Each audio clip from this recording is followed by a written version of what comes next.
Hi everyone, welcome back to the workshop. So we're doing something a little bit different again today. So off the back of the build that Rob and I from DURC did a little while back on the Unimogs, we were contacted by Adam from Cape Crawlers, and we've decided to do a three-way build off this time on one of these, which is the FMS K10. Now, I'm not fully up on these, so this is the first time I'm having a look at this, but it's a Chevy Blazer. I don't know what era, but from the body style, I'd guess sort of 80s. But it looks absolutely fantastic. It's an 18th scale, but it seems a bit bigger than most of the other 18th scales. So that's good in a way, because that means that it makes it a bit easier for me to modify. But it's got loads of really cool features. It's got some really nice suspension on it. The usual thing like bonnet opens, so could potentially do something in there. And we've got this nice big back body as well. It's got pretty cool bumpers, so again, could maybe do some metal work there. Yeah, it looks really cool. Let's get the battery plugged in and just have a little play with it and see what features it's got. And then that's going to give me some more inspiration as well towards my build.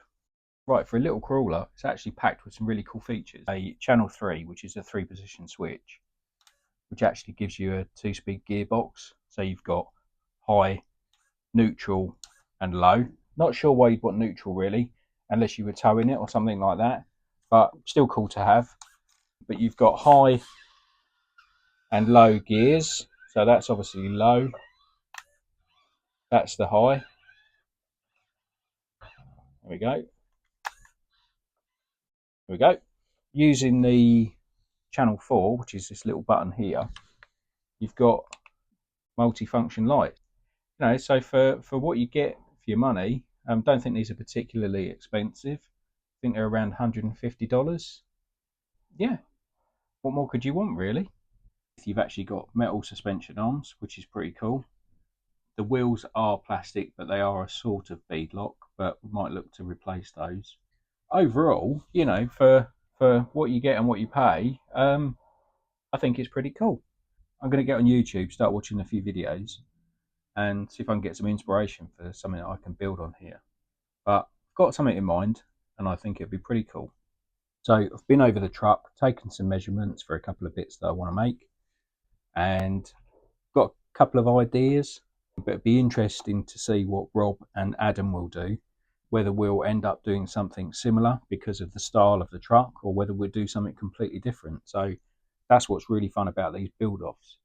So yeah, please have a look at both Adam and Rob's sites. I will put links below for their YouTube channels.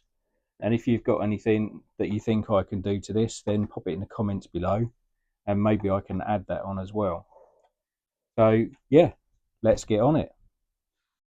Right, so as you can see, I've come up with an amazing cool design, and we know that because it says it's there. So I'm going to make a recovery truck. This is going to be pretty cool. It's going to be my first Chevy, so that's quite cool in itself. But I've just been drawing out like a simple recovery hoist for the back. This is like a template that I can use to cut my metal, and it's going to go in the back bed. I might even do it so the tailgate still works. I think that would be pretty cool too. And no recovery truck would be complete without a nice big hefty front bumper. Let's get our designs finished. Let's get some metal cut and let's get welding. Okay, so we've got the first bits cut out, laid them on the plan. And next bit I need to do is the hose where the line's going to go over the top. So I'm just going to have a bit of a think about how I'm going to do that and stick them together.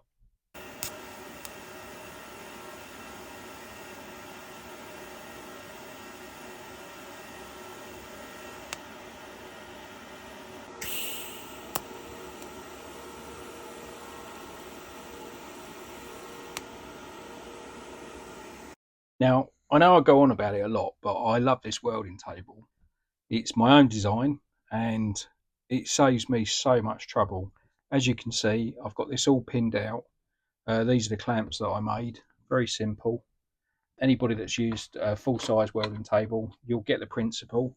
These clamps, they lock into the holes like this. and then you just slide it up and down so it's fully adjustable. And when you've got it where you want it, you just do the little knob up and it holds it all in place. So I can peg things down, I can pretty much get them where I want them to weld them together, and honestly it just saves me so much time and aggravation. There we go, that's the start of my pickup or recovery crane. So I'll go inside, I'm going to make some 3D printed brackets to hold it, so that's what it will pivot on. Something for the cable to run over, and then I'm going to make some like imitation hydraulic rams. I think that'll look quite cool. Yeah, quite pleased with that. Okay, so I'm just masking up, getting ready to lay down some paint. I only really need to mask the windows off to start with. I'm going to get some undercoat on it, and then I can do the bit of masking for. I'm going to go for a two-tone look, so very similar to sort of the lines that it's got now, but with some more sort of realistic colours. So yeah, should look cool. Probably try and get that grill out as well, because that'll probably be a pain to mask up. Yeah, for a little truck, it's got a hell of a lot of screws in it. So I need to figure out what ones I actually need to remove and what ones I don't. Yeah. Paint time, always fun.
Okay, I think we're going to call that it for this build.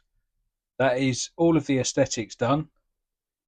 Really pleased with how this front bumper's come out. That's going to be really useful for those heavy recoveries.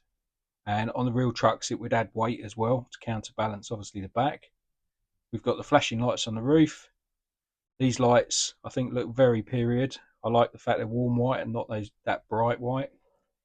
Got some of these stickers just to work as accents on the side, just to make it look a bit more sort of recovery truck. Found a set of wheels that I've put on there, which I think look a lot better. They've got some nice chunky wider tyres, which are going to suit it better. And it also allows it to sit down a little bit. Sitting on those portals, it raised it up a bit. And personally, I thought it was a little bit too high. So I'm much happy with how that's sitting.